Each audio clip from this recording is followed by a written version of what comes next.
Nexus PMG welcomes you to the Bigger Than Us podcast, which we as energy geeks lovingly refer to as the BTU. Bigger Than Us is a podcast that focuses on ideas that will shape the future of our planet and ultimately our existence. We will occasionally lean into energy topics because, after all, it's the key to our collective survival. But we'll also explore other ideas and topics that we believe will have an impact that is bigger than us. And now, on to today's show.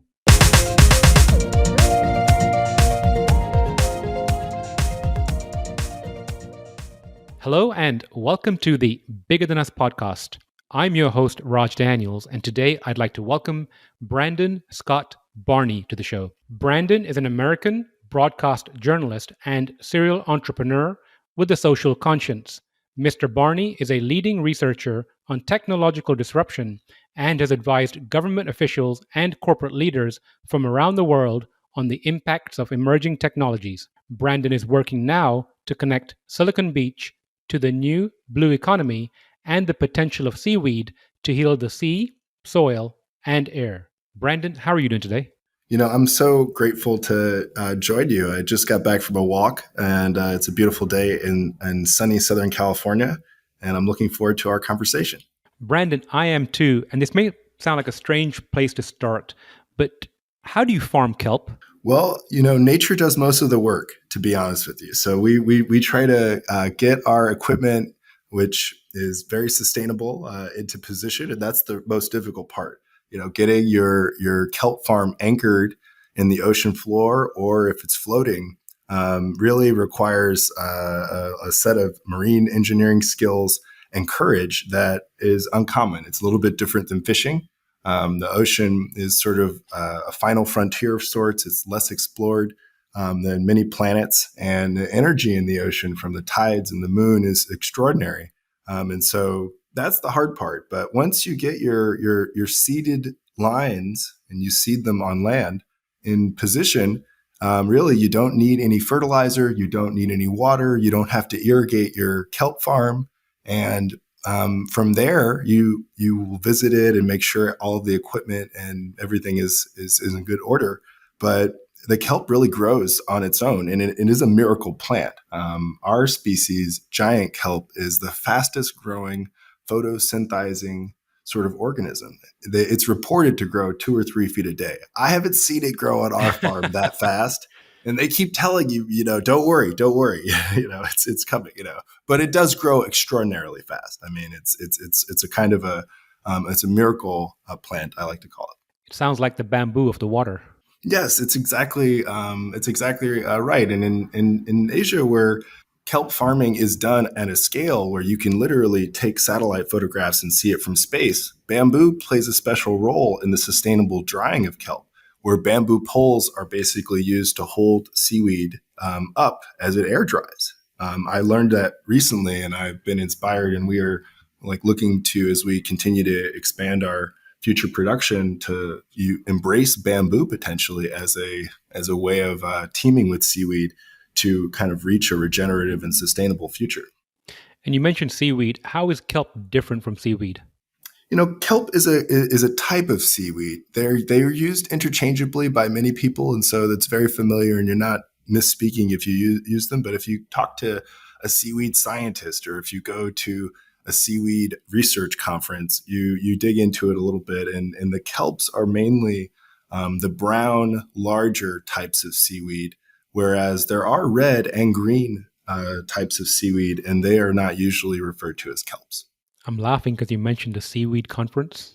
Well, I'll tell you, the last Seaweed conference I attended was extraordinary. I was with the CEO of our company, Scotty Schmidt, and a team of our friends from all around the world. It took place in Korea on Jeju Island. This was before the pandemic, of course. I think it was April 2019, I believe. But it happens every 3 years, and there's seaweed researchers from all over the world. And I can tell you that, from the ice cream that you may enjoy at dessert tonight, or the organic food that you plan to pick up from the market later today, or even sustainable packaging. Seaweed is sort of all around us and in our lives and in many supply chains. And so, uh, you know, it's just an exciting time to be in the community. These conferences have been suspended due to COVID, but I believe the next one is going to be in Australia, in Tasmania, and I'm looking forward to it.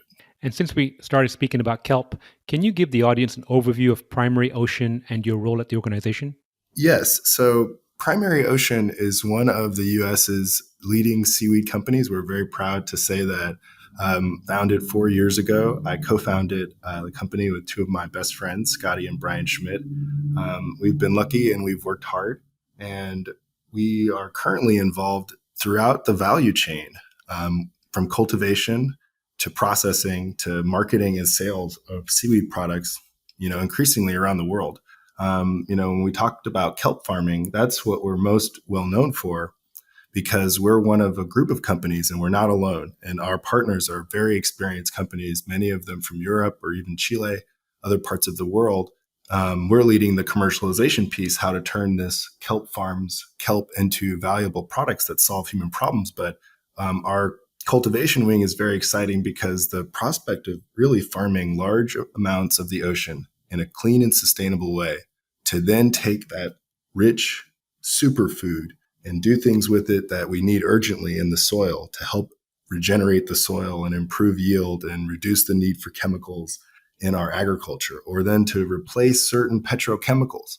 As we want to move away from fossil fuels, we need to replace certain chemicals that fossil fuel derivatives are sort of involved in many supply chains. And seaweed is kelp, and giant kelp is a major resource for that. But it goes on, even into biofuels, sustainable aviation fuel, et cetera. So it's just, in the cultivation side, there's so much excitement to no longer take from the natural world and to really use the power of the ocean and the one of nature's sort of super weight heavyweights in terms of biomass productivity, and then to use all of this biomass and then solve many, or work to solve with others, many of these other problems. Super exciting. But we do have a sort of contract factory, which we're very proud of. It's sort of one of our jewels. We're able to produce our liquid organic agricultural input. It's a giant kelp product that's currently being used by farmers throughout the United States. Increasingly, we're happy to send anyone any trials. It's actually available on Amazon. It's called Organic Kelp. Our factory also produces some animal feed products like chicken feeds and cosmetic products. But our focus is on our agricultural division right now, especially as the U.S. is facing a historic drought, and many other food-producing regions of the world are dealing with increasingly difficult conditions due to the climate change. And so we're really focused on trying to solve these water crisis and the soil crisis with our giant kelp seaweed product portfolio. Recently, we added to our board some very senior executives in the global bio-ag linkages community, led by Roger Tripathi. And we're really looking forward to this upcoming quarter, working with them and continuing to work with more farmers around the world to address these major crises that we're facing. Now, how did you and your friends decide to become kelp farmers? The original story is that one of my best friends and one of our partners, Brian Schmidt, he was in a monastery, and he was eating mainly spirulina as a nutrient while fasting. And he returned and he told his brother, one of my dear friends, Scotty, that seaweed was going to be his future. At that time, I was really focused on hosting and producing a show about the future of science and technology. And so I told Brian, I said, hey, if you are interested in seaweed and the future of seaweed, let's, call a bunch of seaweed scientists and call a bunch of seaweed companies and see what will people tell us about these articles that we've read, that seaweed can address methane mitigation in livestock, or seaweed can address these different problems. And so we started doing that. And for about a year, we just would, every week call another research group, whether in Norway or Korea or in Kansas, or a company in Maine or Alaska or in Chile. And eventually we learned a lot, and we ended up investing in a company called the Catalina Sea Ranch, which was the US's first offshore mussel farm which also had seaweed rights and later won a large U.S. Research grant to farm seaweed. And so we sort of went to grad school, so to speak, spent about a year just calling every seaweed company in the, there's an international seaweed symposium. So you can go to the library and get the book of the last one. And then at the back, it has everyone who attended's email addresses and phone numbers that we just, like investigative journalists almost hit the books. It just called up a bunch of people. And what ended up happening is we discovered a really fast growing industry where there is no major industry for kelp farming or large scale kelp processing in California. And so we're able to participate in really this international exchange of knowledge and experience and advanced technology and put all these pieces together to address some of the major goals of California and of the U.S. to become more sustainable, et cetera, et cetera. So we did not get our PhDs in seaweed prior to starting our company, but we have gotten a PhD in hard work, and it endured many, many different challenges. And ultimately, we are very happy to be working with people who have been working in this field their entire lives. So the principal investigator on our ARPA-E grant is Javier Infante, and he is a Chilean expert among experts of seaweed farming with experience specifically in giant kelp. And our team also includes Oliver Gregerson, who is the great Faroese seaweed farmer of Northern Europe, operating one of the largest, most offshore seaweed farms in the Arctic Ocean. And so also Job of Hortamare, the leading seaweed sort of hatchery company. And so we're combining the experts from around the world. And we see ourselves largely as cheerleaders and largely as people who are the kind of glue that pieces together the cultivation, the processing, and then the product performance for the customers, studying how can we formulate the products to meet the needs of our end customers. So we work throughout the value chain to sort of increase the rate at which this sort of revolution can really impact people's lives. What are seaweed rights? So there's a film actually that sort of is the best overview of this. It's called They Say It Can't Be Done. Our challenges to get the seaweed rights are discussed in the film.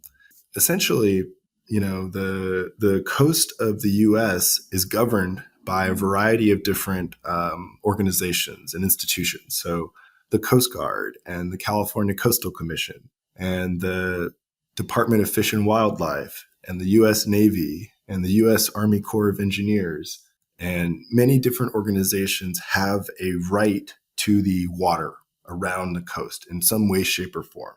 And so to have a seaweed farm or even to wild harvest seaweed from a location, you have to essentially complete a tremendous amount of paperwork with all of the relevant interests to explain what you're doing and how it's going to be beneficial for society. And that whole process is what I'm referring to by the seaweed rights.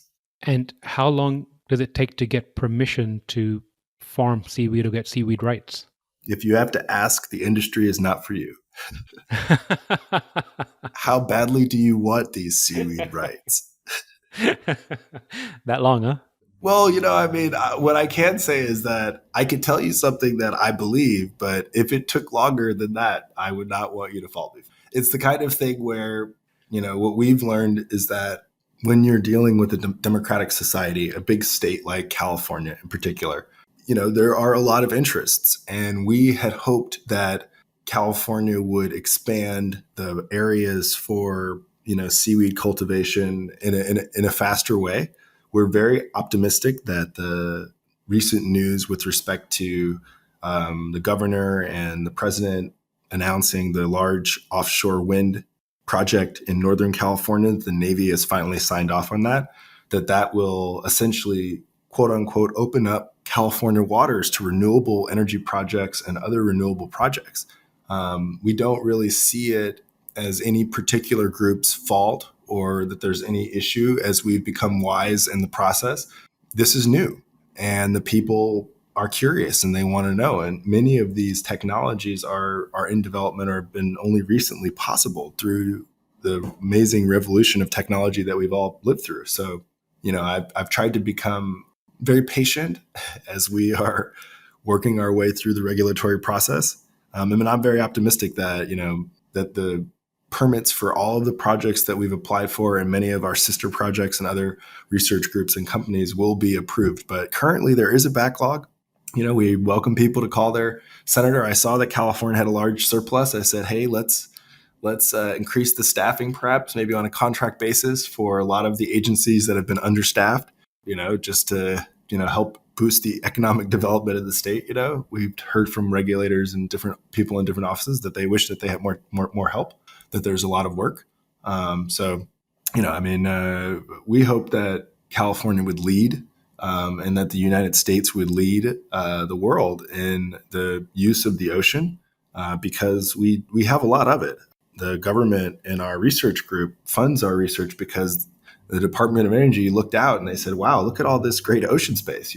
If we could do something useful with it that was not harmful to the ecosystem, we could maybe retire some of our, we could better utilize some of our land resources and return some areas of land sort of back to nature. With the U.S.'s, they call it the exclusive economic zone. But it is a process, and we appreciate this conversation with you, people learning about the issue, getting involved, whether they're for or they're almost for what we're doing.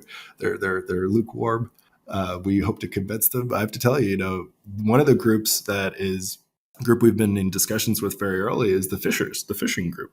And a lot of fishers feel that, the environmental protection in California has protected large areas of the coast, so they're not able to fish in those areas, and they're worried that if seaweed farming or offshore wind and all of these new projects keep coming, then some of their ancestral livelihoods are threatened. There are interests of native tribes, indigenous tribes. One of the sort of black swans of our planning, so to speak, which we feel is probably just, or we agree is just, is the complexity of dealing with all of the native tribes in California and what historical burial grounds may be under the ocean, or what unknowns may be associated with it. So our industry is very public in the sense that, at least with respect to the farming of the ocean is a common sort of heritage of all humanity. And the ocean on California's coast is a particular interest to people in California. So we do appreciate all the support that we can for people who love seaweed. If you eat seaweed, feel free to call your representative and say, hey, maybe we don't want more fossil fuel, but we do want more biofuel. We want more seaweed. We want sustainable aviation fuel. We think that we can produce those things. We want to bring those jobs and that economic development where we live in California. So we're working to achieve that. Now, you mentioned projects, and earlier you were talking about the different products. What about, I'm looking at your website, the bioremediation. How do you envision using seaweed or kelp for bioremediation? This is one of the most important questions. I'm so happy that you asked. To some extent, seaweed is doing this naturally, and we can benefit from this. So for illustration, as a part of our agricultural activities in California, we fertilize the land. The Green Revolution is one of the most impactful things that ever happened. Like 1 out of every 3 people or something in that area, maybe more, are alive because of the Green Revolution, where we learned how to create nutrients for plants. Now, a lot of that wonderful fertilizer actually runs off into the ocean. When it enters the ocean, it can disrupt the ecosystems in some sensitive coastal regions. There's a lot of research done, not only here in California, but also on the East Coast and in Alaska and in Europe and in other places, that show that seaweed installations, seaweed farms can absorb a lot of the agricultural runoff, essentially. And then we can recycle the nutrients back into the soil and close this loop, rather than continuing to mine more and more and produce more and more fertilizer. We may be able to just absorb some of the runoff and then recycle it to the soil. And so that's a major vision that we have, and is one of our key goals, is we can help remediate coastal waters and regenerate ecosystems and fish habitat by essentially farming seaweed. That's very interesting. I'm going to shift gears here to get to the crux of our conversation, which is the why behind what you do.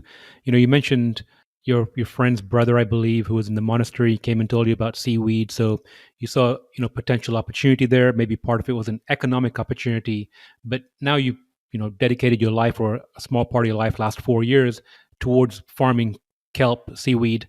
What's your why? What drives you? What made you say this is the area I want to double down on?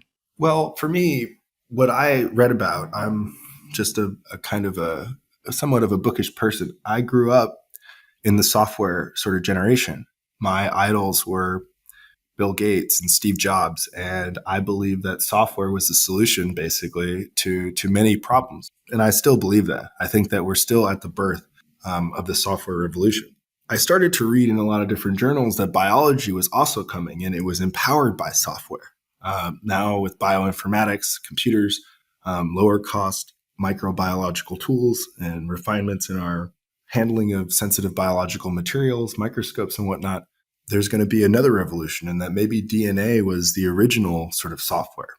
And so I kind of thought to myself, how can I, unify my software and computational and quantitative sort of approach and engage in this revolution of biology, given the context of climate change? And my personal opinion was, I don't typically in the computing world, my instincts are to go where the power is. Like, where is the most powerful supercomputer, or what is the most efficient, operating system, or what is the most widely used sort of HTML version. I'm interested in impact, and when I studied biology, I was really focused on the best, the biggest, the fastest, the strongest, and the best.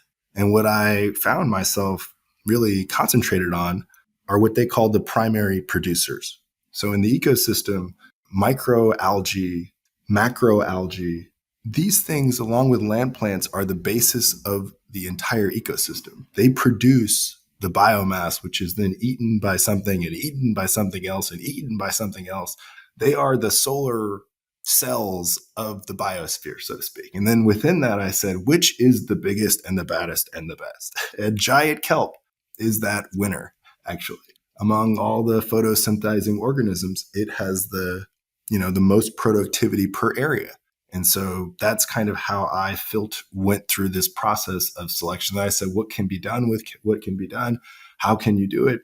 And we stumbled into, it reminds me almost of the internet, where in the 1970s, during the sort of first major oil crisis, the US government and General Electric and Gas Research Institute, put an enormous amount of money at the problem, farming giant kelp in the ocean.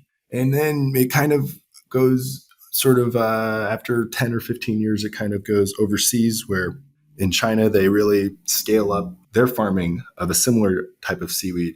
And so a lot of the intermediate markets have actually been captured by a lot of sort of alginate producers in China. But the resource issues have come back in the same way that they were in the 1970s. And so there's been a fresh round of investment in the European Union and the America in automated seaweed farming. It was too soon in the 1970s. The technology wasn't there. The costs were too high. Now, with the reductions in cost and floating wind turbines and improved cheap high resolution satellite photography and underwater drones and all of this amazing fruit of the information technology revolution, it's now going to be possible for automated large-scale seaweed farms to exist well off the coast, beyond the line of sight, producing enough biomass to really address some of these critical issues that we're facing in some of our most populated coastal regions and the regions around them. So I think that, I kind of was sort of boxed into it, actually. I want to try to solve the problem. I did not study biology, so I just had to filter what is the most powerful species within nature according to the criteria that I set out. And that's how I kind of have reached this strong conviction that, among many other things, we need to study nature very carefully, understand, as we were starting to learn, the power of microbes and microbiology and the microbiome. But I think we also have to respect the insects. I think you and I, Raj, have previously maybe discussed this at some depth, but I personally think that, from seaweed, I look at nature. What's the next step if I walk down a beach? what is nature telling me? And then I try to study that very carefully, those interactions. And then I try to think very, very carefully about the big problems, the crises that are happening, and how can I sort of swim with what nature is doing, but direct it towards some human problem. I like the idea of swimming with what nature is doing. You mentioned microalgae and macroalgae. Have you seen the recent movie on Netflix, The Fantastic Fungi? Yes, I have. Absolutely. It's amazing, isn't it? This is such an important thing that you mentioned. I mean, I think that, your podcast is called Bigger Than Us, if I'm not mistaken. That's correct. Okay. So, like, the world consists of fungi, and we don't talk about them. And all that we go back, you can go back to what they tried to teach us when we were all children in middle school. They sit you down, I don't know, middle school, high school, or wherever you're in the world, wherever they sequence it. And they say there are bacteria, there are animals, there are plants, there are protists, and there are fungi. Now I go out and I read the newspaper. All these guys are having all these brilliant ideas of uses of fungi. And I have to ask myself, why didn't I ever think about fungi? My biology teacher tried to help me. She didn't elevate the fungi, it was all there. Those are the kingdoms of life. These are the things that are here. I want to tell you something about fungi that gets me really, really excited. I'm almost giving away a business, but I want competition in this area. I like to read a lot. I read some papers that fungi, certain species of them, can eat radioactive waste. That's amazing.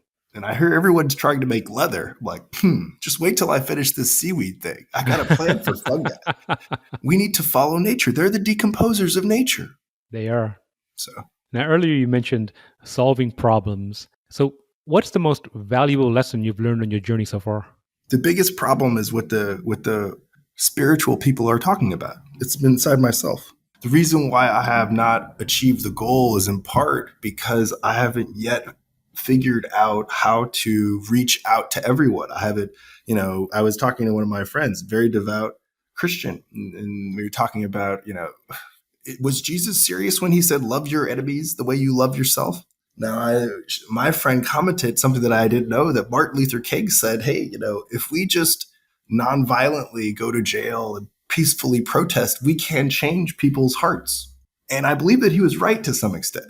Maybe the work is not yet finished, but I think that, some of these spiritual ideas about the way to solve a problem is not necessarily raising a bigger round, hiring more smart people, having a better PR firm, but trying to love the regulators. Maybe how can we love them? What can we do? How can we think about this in a different way?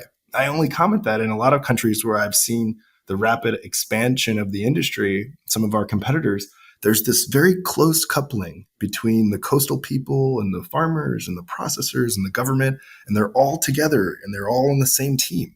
And it's hard for me to understand how to replicate that sort of success as I see how some of our competition overseas is doing it, without thinking that maybe it's not that we need just more money. We need to approach the institutions and the other elements, at least if we are looking to produce here in North America, and create more unity like there is in Korea or in Japan and some of our regions. So what's your lesson in that? I think that the lesson is that it's not just brain power. We need to, I think that it's not just financial resources or brain power. For seaweed farming to succeed and for lots of seaweed products, especially in agriculture, we have to listen and to engage with these major other groups. It's not like software where, we can find a data center somewhere where there's hydropower and it's going to be clean energy, and then have guys in their laptops in their apartments and no one can kind of really see what's happening. Our business is in the water. It's public. And so we can't just be right. It has to feel right for everyone, which is difficult, actually. It has to feel right for the people to accept it. It can't just be intellectually right or scientifically correct. I can understand that. Now, speaking of feeling right, let's move into the future. It's 2030. Let's say Newsweek, Business Week, Fortune were to write a headline about primary ocean. What would you like it to read? Primary ocean has reached 100 million acres covered by organic kelp, regenerating key agricultural land essential for the continuation of the human species. That's a beautiful headline. We're working every day to achieve it, but we need your help. I'm on board. I love it. I love it. Well, before I get to my last question, can you share more information about the movie They Say It Can't Be Done and where people can find it? Yes. So there is a film that addresses not just our company, but other exciting and very interesting companies, including organ printing to replace organs for people who need them, different ways of producing meat where you don't have to harm any living creature. You may be able to produce chicken honestly, in a factory, in a clean room, the same way you can produce a vaccine. I think that the best way to find out more information is to either go to the website theysayitcan'tbedone.com. And on that website, depending on whether you use Apple TV or YouTube or you have a particular cable provider, you'll be able to link to the best way for you to watch the film, which I highly recommend. But of course, you can also just search on YouTube. They Say It Can't Be Done. There's trailers and pretty much on Apple TV or any streaming platform. If you search They Say It Can't Be Done, you should be able to find it. I appreciate that, Brandon, and I'll put it in the show notes too. Now, last question, and earlier you mentioned listening and engaging, which is also advice and words of wisdom. But if you could share some specific advice, words of wisdom, or recommendations, and it could be professional or personal with the audience, what would it be? I started to basically wake up earlier and to try to walk 10,000 steps, which is about 5 miles. Just walk, whether talking on the phone or listening to audiobooks every day. Since I've been on Zoom back to back and very busy. And I have to say that I believe that it's helped me. It's the most help that I could do was to just try to take care of myself and not just wearing masks and the public health advice. But I definitely could say that if we all just walked around our neighborhoods more and actively kept our bodies in good shape, we would meet our goals and achieve things much more effectively. Well, it sounds like you're coming back to that swimming with nature idea. Well, we're bipedal. I'll tell you, we're bipedal organisms. I tell people, like as much as I love going to the gym for other people, I really believe that we were meant to walk around a little bit more than we're doing right now. I'd love to go on a walk with you, Raj. I'll see you in Dallas if you ever come to LA. It's one of my favorite things. I would love to, and I appreciate your time today and look forward to catching up with you again soon. Well, I look forward to that. Thank you, Brandon. Thank you for listening. If you like our show, please give us a rating and review on iTunes. And you can show your support by sharing our show with a friend or reach out to us on social media where you'll find us under our Nexus PMG handle. If there's a subject or topic you'd like to hear about, send me an email, btu@nexuspmg.com, or contact me via our website, nexuspmg.com. And while you're there, you can sign up for our monthly newsletter where we share what we're reading and thinking about in the clean tech, green tech sectors. Bigger Than Us is a Nexus PMG production.